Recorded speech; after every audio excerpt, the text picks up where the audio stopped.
اس میں شرعاً کوئی ممانعت نہیں ہے۔ ایک کویسچن تھا کہ بعض اوقات ہم قرآن کی تلاوت کر رہے ہوتے ہیں تو والدہ آواز دے لیتی ہیں، تو کیا کریں، ہم تلاوت جاری رکھیں یا روک کر جواب دیں؟ دیکھیں، اگر والدہ کی ناراضگی کا اندیشہ ہے، یعنی ان کی دل آزاری ہوگی، ناراض ہوں گی، تو واجب ہے کہ قرآن کی تلاوت روک کر جواب دیں۔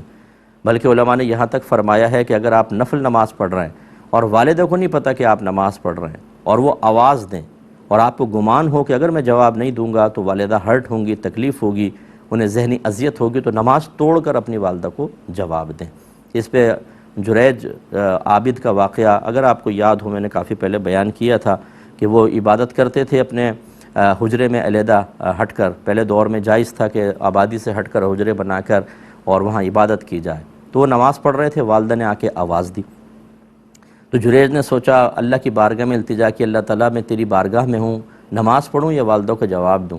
تو ذہن نے فتویٰ یہ دیا کہ نماز جاری رکھیں۔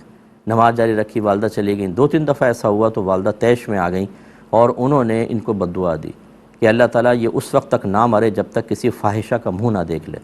اب اتنے عابد لیکن والدہ تھیں، بہرحال بوڑھی تھیں، نکل گیا زبان سے۔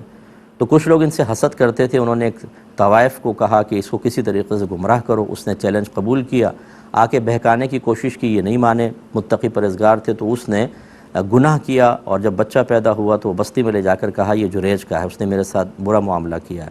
لوگوں نے آ کے مارا پیٹا، ان کا سارا حجرہ گرا دیا۔ تو انہوں نے کہا مجھے تھوڑی بتاؤ تو اسے کیوں مار رہے ہو؟ کہا کہ یہ وجہ ہے۔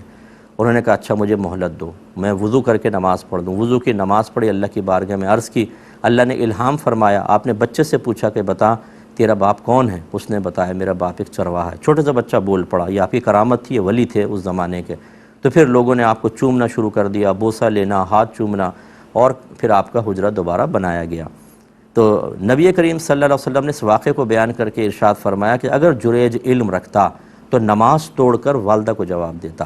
تو اس لیے جو بچے مجھے سن رہے ہیں، خاص طور پہ ینگسٹر، خاص طور پہ وہ بچیاں جو ماں کام کہہ دے تو تڑک کے جواب دیتی ہیں، ایسا تیز قسم کا جواب کہ ان کے ٹک ٹاک میں فرق پڑ جائے، یوٹیوب کی کلپ نہ نکل جائے، اور یا اسٹڈی کر رہے ہیں تو اس میں بھی کیسے شرعاً جائز ہے کہ آپ والدہ کو اس طریقے سے ڈانٹے ڈپٹیں اور جواب دیں۔ اس طرح بچوں کو بھی چاہیے امی سے معافی مانگیں اور آئندہ ایسا ہرگز نہ کریں۔